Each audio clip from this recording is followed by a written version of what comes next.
తాకట్టులో ఉన్న బంగారాన్ని విడిపించి ఆ రోజున్న మార్కెట్ ధర కట్టి మిగిలిన డబ్బును మీకు అందిస్తుంది ఎస్వీఎస్ గోల్డ్. ఇవాల్టి మన సిల్వర్ స్క్రీన్ లెజెండ్ శ్రీమతి ఎస్పి శైలజ గారితో మాట్లాడబోతున్నాం. శైలజ గారు నమస్కారం. నమస్తే స్వప్న గారు, ఎలా ఉన్నారు? బాగున్నాం, మిమ్మల్ని చూసి ఇంకా బాగున్నాం, ఆనందంగా. 45 సంవత్సరాల కెరియర్ అని మా షో టీం మాట్లాడుతుంటే తెలుసుకున్నాం అనమాట. కానీ మీ గొంతుకి మాత్రం 25 ఏళ్ళు, ఇంకా తక్కువ. ఏం లేదమ్మా, ఏజ్తో తెలుస్తుంది, కొంచెం నాకు తెలుస్తుంది కదా, నా శృతి రేంజ్ తగ్గిందని తెలుస్తుంది. అవునా? బట్ భగవంతుడి అనుగ్రహం అంతే. ఈ మధ్య ఏం పాటలు పాడారు? సినిమాల్లో ఎక్కువ సినిమాల్లో అసలు పాడట్లేదనే చెప్పాలి. బట్ ప్రైవేట్ ఆల్బమ్స్ వాటిలో పాడుతున్నాను. అన్నమాచార్య కీర్తనలు అవి ఈ మధ్యనే పాడడం జరిగింది కొన్నిటికి. ఏదో ఒకటి, ఇటు డివోషనల్ కానీ లేకపోతే ప్రోగ్రామ్స్ కానీ అలా పాడుతూనే ఉన్నాను. ఎస్పి శైలజ గారి పాటలు అంటే లిస్ట్ ఆఫ్ టాప్ 30 సాంగ్స్, అవి ఎప్పటికీ గుర్తుండిపోయే మంచి మంచి పాటలు పాడారు మీరు. Thank you. సో అంటే అవి యాదృచ్ఛికమా అలాంటి పాటలు మీకు రావడం, మీరు పాడాక వాటికి ఆ బరువు వచ్చిందని? అట్లా ఏం లేదమ్మా, నిజంగానే యాదృచ్ఛికం అనే చెప్పాలి. ఎందుకంటే నేను ఫీల్డ్లోకి రావడమే యాదృచ్ఛికం. నేను అసలు ఒక సింగర్ని అవుతానని, కానీ ఇంట్లో కూడా పెద్ద ఎక్స్పెక్టేషన్స్ ఎవరికీ లేవు. బట్ మా మదర్కి మటుకు ఉండేదన్నమాట. అంటే మిగతా సిస్టర్స్ అందరూ మ్యూజిక్ నేర్చుకున్నారు ఇంట్లో. అవును. సో అమ్మకి ఏంటంటే ఒక్క పిల్లైనా ఒక్క పాట పాడితే బాగుండే సినిమాలో అని. బట్ నాన్నగారేమో కొంచెం స్ట్రిక్ట్గా ఉండరు. ఆడపిల్లలు పెద్దక్కలందరూ నేర్చుకున్నారు మ్యూజిక్. అంటే పాడకూడదా, సినిమాల్లో పాడకూడదా? అంటే స్టేజ్ మీద పాడటం కానీ అవన్నీ లేదు. కావాలంటే ఏదైనా కీర్తనలో పాడుకోండి, ఇంట్లో పాడుకోండి, ఏదైనా ఆరాధనోత్సవాలు జరుగుతాయి, త్యాగరాజ స్వామి, అక్కడ పాడుకోండి, అంతే. ఆ లెవెల్లో ఆలోచించేవారు నాన్నగారు. అమ్మకి ఏంటంటే అన్నయ్య పాడుతున్నారు కదా ఆల్రెడీ, ఒక్క అమ్మాయి ఒక్క పాట పాడితే చాలు నాకు అని ఆవిడ ఆశ. సో నా దగ్గరకు వచ్చేటప్పటికి ఏమైందంటే కొంచెం సడలింపు వచ్చింది. అంటే స్కూల్ ద్వారా వచ్చింది. స్కూల్లో కాంపిటీషన్స్లో పాడటం, ప్రైజులు రావటం. అవును. సో అమ్మ అది బాగా ఎంకరేజ్ చేసేవారు. అంటే కాంపిటీషన్స్ వరకు నాన్న ఒప్పుకునేవారు, కానీ ప్రోగ్రామ్స్కి వెళ్ళటం, స్టేజ్ మీద పాడటం ఒప్పుకునేవారు కాదు. నాన్నగారికి తెలియకుండా పంపించేవారు అమ్మ. నేను కూడా అది పెద్ద సీరియస్గా తీసుకోలేదు. ఏదో పాడుతున్నాను తెలుసు, పాటలు నేర్చుకోవడం ఇష్టం. పెద్ద మనకి వెసులుబాటు కూడా ఉండేది కాదు. అంటే టేప్ రికార్డర్స్ అలా కాకుండా నేను రేడియోలో వినడం, అక్కయ్య దాన్ని నాకు చెప్పడం, రాసుకోవటం, అట్లా నేర్చుకున్నాను నేను. ఎలాంటి పాటలు అప్పుడు నేర్చుకునేవి? అప్పుడు ఎక్కువగా సుశీల్ గారి పాటలే. అసలు రేపల్లె వేచను, రాధకు నీ వేర ప్రాణం, ఇవన్నీ అన్నమాట. నీ దయరాధ, పూజలో సాంగ్స్ అన్నీ సుశీల్ గారి పాటలు, అందరి పాటలు నేర్చుకునేదాన్ని. ఒక పెద్ద చేంజ్ ఏంటంటే అప్పుడు యాదోంకి బారాత్ రిలీజ్ అయ్యింది. ఆ పాటలు అసలు ఎక్కడికో తీసుకెళ్ళిపోయాయి. ఇలా కూడా చేంజ్గా ఉంటున్న పాటలు అంతే తప్పించి నేను సినిమాల్లో పాడాలి అనే ఉద్దేశం అయితే నాకు లేదు. అంటే అనుకున్నా మహా అయితే ఒక పాట పాడతానేమో, అంతే. చదువు మీద, కాంపిటీషన్స్ మీద, వీటి మీదే జాస్ ఉండేదన్నమాట. తర్వాత స్పోర్ట్స్లో ఉండేదాన్ని నేను. నేను ఖోఖోలో స్టేట్ సెలెక్ట్ అయ్యాను అనమాట. సో వాటి మీద ఇంట్రెస్ట్ ఉండేది. అవి ఎప్పుడు ఆంక్షలు లేవా ఆడపిల్లలు స్పోర్ట్స్ ఆడడం ఏంటి? అది కూడా అంటే మాది ఆడపిల్లల స్కూలే కదండి. ఓన్లీ అబ్బాయిలతో ఏం లేదు, అమ్మాయిలతోనే, ఆడపిల్లల స్కూల్స్తోనే కాంపిటీషన్స్ ఉండేవి. అందుకని నాన్నగారు దానికి ఏమనేవారు కాదు. సెలెక్షన్స్ అప్పుడు మటుకు కొంచెం భయపడ్డారు. ఏలూరులో సెలెక్షన్స్ అయింది, స్టేట్ సెలెక్షన్స్. అప్పుడు ఎలా పంపించాలి అని టీచర్లు అందరూ వచ్చి, పర్వాలేదు మేము తీసుకెళ్తామని చెప్పి జాగ్రత్తగా తీసుకెళ్లారు. మా కజిన్స్ ఉన్నారు ఏలూరులో, అక్కడే ఉండాలి అని అన్నీ చెప్పి మొత్తానికి సెలెక్ట్ అయ్యాను నేను. ఆంధ్రా నుంచి నేను ఒక్కదాన్ని స్టేట్ సెలెక్షన్లో నెల్లూరు డిస్ట్రిక్ట్ నుంచి నేను సెలెక్ట్ అయ్యాను అనమాట. అబ్బాబ్బా, అంత ఖోఖో. ఖోఖోకి. సరే, అప్పుడు యాక్చువల్గా ఇంకా నేను నేషనల్ సెలెక్షన్కి వెళ్ళాలి. సో అదే టైంకి నాకు ఫస్ట్ పాట పాడే ఛాన్స్ వచ్చింది. ఆట కాదు, పాట దీంట్లోకి వచ్చాను అనమాట. అట్లా జరిగింది. అది కూడా నేను ఒక్క పాట పాడతానని అనుకున్నా. మళ్ళీ వెనక్కి వచ్చేస్తాను, 9th స్టాండర్డ్ ఫినిష్ చేయాలి, 10th చదవాలి, చదువుకోవాలి అనే ధ్యాస, ఆటల మీద ధ్యాస ఎక్కువ ఉండేది. అలా వచ్చిన దాన్ని ఇక్కడ స్థిరపడిపోయాను. అప్పట్లో మీరు పాడుతున్నప్పుడు అన్నయ్య మీ పాట విని ఎలా స్పందించేవారు? కరెక్ట్ చేసేవారా? నాన్నగారు కరెక్ట్ చేసేవారా మీ పాటని? గమకం ఇలా వనాలమ్మా, లేకపోతే ఇది ఇంకా ఈ శృతిలో ఇలా పాడాలని చెప్పి? కానీ నాన్నగారు పెద్దగా ఏ కరెక్షన్ అంటే అంతగా వినేవారు కాదు. అప్పట్లో ఏదన్నా వస్తే రేడియోలో రావటం, లేదంటే మేము రికార్డ్ చేసుకొని చెన్నై నుంచి నెల్లూరు వెళ్ళి నాన్నగారికి వినిపించడం మేము వెళ్ళినప్పుడు అలాగే జరిగేదన్నమాట. సో అన్నయ్య మటుకు చెప్పేవారు. నేను పాడిన వేరే పాటలు కూడా విని ఎక్కువగా నాకు నా మీద సుశీల్ గారి ఇన్ఫ్లుయెన్స్ ఉండేది విపరీతంగా. ఆ స్పష్టత తెలుస్తుంది పలుకులో, చాలా ఉండేదన్నమాట. సో ఎప్పుడు నన్ను హెచ్చరిస్తూ ఉండేవారు, అన్నయ్య నువ్వు సుశీల్ గారి లాగా పాడావంటే మటుకు ఉండలేవు ఇండస్ట్రీలో. ఎందుకంటే ఆవిడ ఉన్నారు, ఆవిడ పాటలు పాడడానికి ఆవిడ పాటే నువ్వు పాడితే ఇంకెందుకు, నువ్వెందుకు, ఆవిడే ఉన్నారు కదా అని చెప్పేవారు. మొత్తానికి ఏమైందంటే తమిళ్లో పాడేటప్పటికి నా ఒరిజినల్ వాయిస్ నాకు తెలిసింది. వేరే ఏలియన్ లాంగ్వేజ్ అప్పటి వరకు నాకు తెలియదు తమిళ్లో ఎలా పాడాలి, నా ఒరిజినాలిటీ బయటకు వచ్చిందనమాట. సో అప్పుడు లక్కీగా ఏంటంటే ఈ జానపదం టైప్ సాంగ్స్ మనం రావటం వల్ల ఆ ఛాయలు కొంచెం తగ్గాయి. అయినా కంప్లీట్గా పోయాయని నేను చెప్పను, ఆవిడ ఇన్ఫ్లుయెన్స్ నా జన్మాంతరం నా మీద ఉంటుంది. సో అది మటుకు చెప్పేవారు. తర్వాత ఎక్స్ప్రెషన్స్ ఇవ్వాలని చెప్పేవారు. కంపోజ్ చేస్తారు అన్నీ ఓకే, నువ్వేం చేస్తావు దానికి, నీ ఎక్స్ప్రెషన్స్ ఇవ్వాలి ఆ పాటలో. లేకపోతే అక్కడ వాళ్ళు యాక్ట్ చేస్తారు ఓకే, ఆ పాట బ్లాండ్గా ఉందనుకో వాళ్ళు మటుకు ఏం చేస్తారు, ఆ పాట నువ్వు అనుభవించి నువ్వు కూడా కొంచెం నటించాల్సి ఉంటుంది.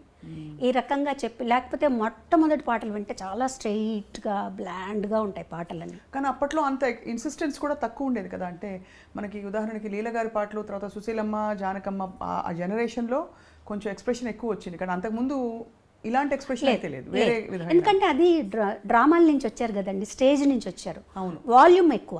అవును, వాల్యూమ్ మీదే ఉండేది పాట అంతా, వాళ్ళకి భావం మీద తక్కువ.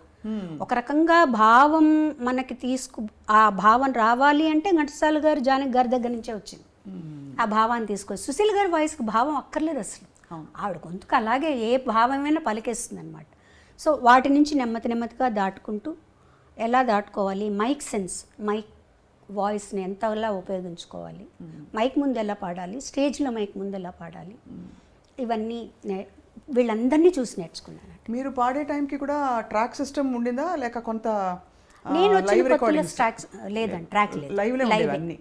అంటే సింగిల్ టేక్ ఆర్టిస్టులు అందరూ కలిసి వాయించడం అంతే. మళ్ళీ ఒక తప్పు చేస్తే అందరూ వాయించారు. చాలా కష్టం. కష్టం అంటే అది ఆ స్కూల్ అలవాటు అయిపోయిన తర్వాత మిగతా చాలా ఈజీ అనిపిస్తాయి. ట్రాక్ పాడడం ఈజీ అనిపిస్తుంది. ఎందుకంటే అక్కడ చాలా జాగ్రత్తగా ఒక 30 పీస్ ఆర్కెస్ట్రా ఉందనుకోండి, పక్కన కో ఆర్టిస్ట్ ఇంకో చోటుకి వెళ్ళాలనుకోండి, ఇవన్నీ దగ్గర పెట్టుకోవాలి మనం. అవును. సో ఆ స్ట్రెస్ కూడా ఉంటుంది. అమ్మో నేను తప్పు చేస్తే అంత ఆగిపోతుంది, అన్నీ మొదటి నుంచి మొదలు పెట్టాలి అని చెప్పి చాలా జాగ్రత్తగా. బట్ మీరు బాగా గమనిస్తే వాటికి ఉండే ఏమంటారు ఆ క్లారిటీ, ఆ పాటల్లో ఉండే క్లారిటీ మీకు ట్రాక్ సిస్టమ్స్ అవన్నీ వచ్చేసాక అంత క్లారిటీ లేదు చూడండి. అవును. అది డెఫినెట్గా ఉంటుంది. తర్వాత పోటీ ఉంటుంది, పాడాలి, ఇంకా ఇంప్రూవ్ చేయాలి. పక్క వాళ్ళు ఏం పాడుతున్నారు, వాళ్ళు ఎలాంటి ఎక్స్ప్రెషన్స్ ఇస్తున్నారు, మనం ఎలాంటివి ఇవ్వాలి అనే పోటీ. మీరు వసంత గారు కలిసి పాడారు కదా అప్పుడు పాట, ఫస్ట్ సాంగ్ అదే. ఫస్ట్ సాంగ్ మీరు కలిసి, యాక్చువల్లీ మీరు హైదరాబాద్ వస్తే మళ్ళీ మిమ్మల్ని తిరిగి కాంపిటీషన్కి వచ్చాను హైదరాబాద్కి, all India some singers competition. మన చిత్తరంజన్ గారే దానికి జడ్జిగా వచ్చారు. ఆ రోజు పాడేసి లక్కీగా నేను వసంత ఇద్దరం పాడేసి ట్రైన్ ఎక్కాము. ఇద్దరు కలిసి పాడారా? లేదు, తను ఒక సాంగ్ నేను ఒక సాంగ్. తనకు ఫస్ట్ ప్రైజ్, నాకు సెకండ్ ప్రైజ్ వచ్చింది ఆ కాంపిటీషన్. తనేమో రారయ్య పోయిన వాళ్ళు అని గాజులకి స్టైల్లో ఒక పాట పాడింది. నేను ఏం పాడానో నాకు అంతగా గుర్తులేదు, రాధకు నివేర ప్రాణమే పాడాను అనుకుంటానండి. సో అది పాడిన తర్వాత మధ్యాహ్నానికి మాకు అప్పుడు ఫోన్లు ఎవరింటికో తెలిసిన వాళ్ళ ఇంటికి ఫోన్ చేసి అన్నయ్య పిల్లలిద్దరిని ట్రైన్ ఎక్కించి మార్నింగ్ కల్లా చెన్నైలో ఉండేటట్టు చేయమన్నారు అనమాట. సో ఆ కాంపిటీషన్ పాడి ట్రైన్ ఎక్కి వచ్చేసాం. అది 1977 1977 13th ఫిబ్రవరి 14th ఫిబ్రవరి పాడామని. అబ్బా, గూస్ బంప్స్ వస్తున్నాయి మీరు చెప్తుంటే. అంటే అంతకాలం క్రితం. సో అప్పుడు లలిత సంగీతం బాగా ప్రాచుర్యంలో ఉంది. అవునండి. విడిగా నేర్చుకోవడం అలా ఉండిందండి? అంటే లలిత సంగీతం అవన్నీ ఏదైనా మంచి పాటలు ఉన్నాయి. ఇప్పుడు కచేరీలు చేసేటప్పుడు అప్పుడు లలిత సంగీతం కూడా పాడేవాళ్ళు. సినిమా పాటలతో పాటు లలిత సంగీతాలు పాడేవాళ్ళం, అందరూ పాడేవాళ్ళు, కో సింగర్స్ అందరూ. సో ఆ లెక్కగా నేర్చుకున్నాను అనమాట కొన్ని పాటలు. ఒక్క పాట గుర్తు చేసుకోగలుగుతారా? ఒక పల్లవి లలిత సంగీతమా? మీ ఇష్టమైన పాట. లలిత సంగీతం ముఖ్యంగా ఎందుకంటే అది మనకి తరచుగా వినిపించదు. ఇది యాక్చువల్గా నేను పాడే ఈ లలిత సంగీతం ఏంటంటే చాలా ప్రాచుర్యం పొందింది, కానీ ఎవరు రాశారు, ఎవరు కంపోజ్ చేశారని తెలియదు. మా సిస్టర్ రాసింది, తనే కంపోజ్ చేసింది అనమాట. ఇది అప్పుడు డీడీలో వచ్చింది, నేను అన్నయ్య గారు పాడేటప్పుడు అన్నమాట. నిన్ను పిలిచాను వెదకి అలిశాను, అయినా కానరాకున్నావు నీవు. నిన్ను పిలిచాను వెదకి అలిశాను అయినా కానరాకున్నావు నీవు. మురళిని మ్రోగించు జాలిని చూపించు, మురళిని మ్రోగించు జాలిని చూపించు, నులాలించి పాలించి కరుణ చూపించు, నన్ను లాలించి పాలించి కరుణ చూపించు. నిన్ను పిలిచాను వెదకి అలిశాను అయినా కానరాకున్నావు నీవు. మీరే గుర్తుపెట్టుకున్నారు చక్కగా. ఎంత చక్కటి పాట, ఎలా మర్చిపోతామండి ఈ పాట. మేము పెరుగుతున్నప్పుడు ఈ పాటలన్నీ కూడా వినికిడి మీద చాలా ఇష్టమైన, ఇప్పటికీ ఈ మధ్యలో కూడా టెలికాస్ట్ అవుతుంది. నిత్య సంతోష్ గారు ఫోన్ చేశారు, అది ఎవరు రాశారో కొంచెం చెప్తారా లిరిక్స్ అంటే, మా సిస్టర్ ద్వారా పంపించామన్నమాట అది. సో అలా పాట ప్రయాణం మొదలై మీరు పాటకే ఖోఖో కాదని చెప్పి ఇటు మళ్ళీపోయారు. ఖోఖోని మిస్ అయ్యారా కొంచెం? అయ్యో వెళ్ళి ఆడాలి. డెఫినెట్గా స్కూల్ మిస్ అయ్యాను నేను. అంటే 9th మధ్యలోనే వచ్చేసాను. వచ్చేసిన తర్వాత ఇంకా ఒక తమిళ్లోకి వచ్చేసిన తర్వాత కొంచెం తమిళ్లో ఎక్కువ బిజీ అయిపోయాను నేను. సో అప్పుడు 9th మధ్యలో ఆపేసి రావాల్సి వచ్చిందనమాట. తర్వాత 10th ప్రైవేట్గా రాసి చదివాను. బట్ ఆ స్కూల్ అట్మాస్ఫియర్, కాలేజ్ అట్మాస్ఫియర్ ఇవేవి తెలియవు నాకు. బట్ ఎలా అయినా డిగ్రీ చేయాలని ఒక ఆశ. అవును. తర్వాత మళ్ళీ ఒక 5 years తర్వాత డిగ్రీ ఫినిష్ చేశాను. And for more videos, Please subscribe to iDream. Please subscribe to iDream. Please subscribe iDream. And please subscribe to iDream. For more videos, subscribe to iDream. please like, share and subscribe to the channel. Congratulations, iDream. Subscribe to iDream. Subscribe to iDream. So subscribe to iDream Media. iDream ki iDream team andarki huge congratulations. Please subscribe iDream Media. Please subscribe to iDream. Subscribe iDream. Please subscribe to iDream. iDream అంటే నా కళల channel subscribe చేసుకున్న నోరు తిరుగుతలేదు, మీరైతే గంట గుర్తు కొట్టండి. For more such videos, please subscribe to iDream.